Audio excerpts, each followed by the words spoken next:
महज 8 दिन बाद हिंदुस्तान की जमीन पर चीन का काल बनने वाले राफेल की एंट्री होने वाली है। हिंद महासागर में चीन को चित करने का क्या है भारत का प्लान PHI और भारत चीन तनाव से जुड़ी और कौन सी हैं बड़ी खबरें, आइए देखते हैं टॉप 9 भारत चीन टकराव। LAC पर चीन के साथ टकराव के बीच भारतीय नौसेना हिंद महासागर में अपनी ताकत को और मजबूत करने में जुट गया है। भारत अगले साल तक अमेरिका से लंबी दूरी की पनडुब्बी रोधी, टोही निगरानी और इलेक्ट्रॉनिक जैमिंग क्षमता वाले एयरक्राफ्ट PHI को खरीदने वाला है। अगले साल की शुरुआत में 4 PHI भारतीय नौसेना में शामिल होंगे, फिर 6 और PHI की खरीद के लिए बातचीत होगी। LAC पर तनाव के बीच भारत के नॉर्दर्न सेक्टर में MiG-29 के फाइटर जेट की तैनाती की जाएगी। CDS जनरल बिपिन रावत के सुझाव के बाद नौसेना के MiG-29 के लड़ाकू विमानों को भारतीय वायुसेना के बेस पर उतारा जाएगा, जिसका इस्तेमाल लद्दाख में LAC पर ऑपरेशनल फ्लाइंग के लिए किया जा सकता है। भारतीय वायुसेना के पास करीब 40 MiG-29 के विमान हैं।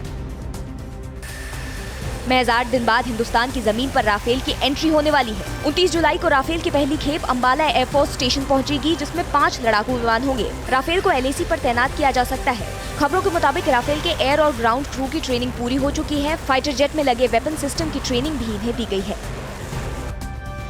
चालबाज चीन को सबक सिखाने के लिए भारत और अमेरिका एक कदम और आगे आ गए हैं। दोनों देशों की नौसेनाओं ने सोमवार से हिंद महासागर में साझा युद्ध अभ्यास शुरू कर दिया। इसी के साथ भारतीय नौसेना के 4 अग्रणी युद्धपोतों और अमेरिका के USS निमित्ज ने पासिस एक्सरसाइज अभ्यास में हिस्सा लिया। निमित्ज दुनिया का सबसे बड़ा युद्धपोत है।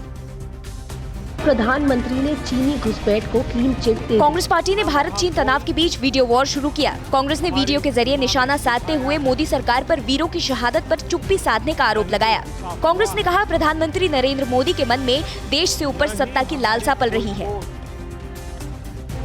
चीन को सबक सिखाने के लिए अमेरिका बड़ी तैयारी में जुटा है। ये खुलासा अमेरिका के राष्ट्रपति डोनाल्ड ट्रंप के पूर्व रणनीतिकार स्टीव बैनन ने किया है। स्टीव के मुताबिक अमेरिका चीन की दादागिरी को रोकने के लिए वॉर प्लान बना रहा है, जिसके तहत अमेरिका सैन्य, आर्थिक, तकनीक सहित कई मुद्दों पर चीन की घेराबंदी कर रहा है। भारत अमेरिका संयुक्त युद्धाभ्यास इसी वॉर प्लान का हिस्सा है।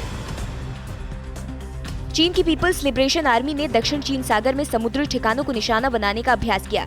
चीनी सेना ने यहां आइलैंड पर युद्धक विमानों की तैनाती भी की, वो भी उस वक्त जब अमेरिकी नौसेना यहां वॉरशिप्स तैनात किए हुए है। चीनी सेना के युद्धाभ्यास से दक्षिण चीन सागर में तनाव और बढ़ गया है।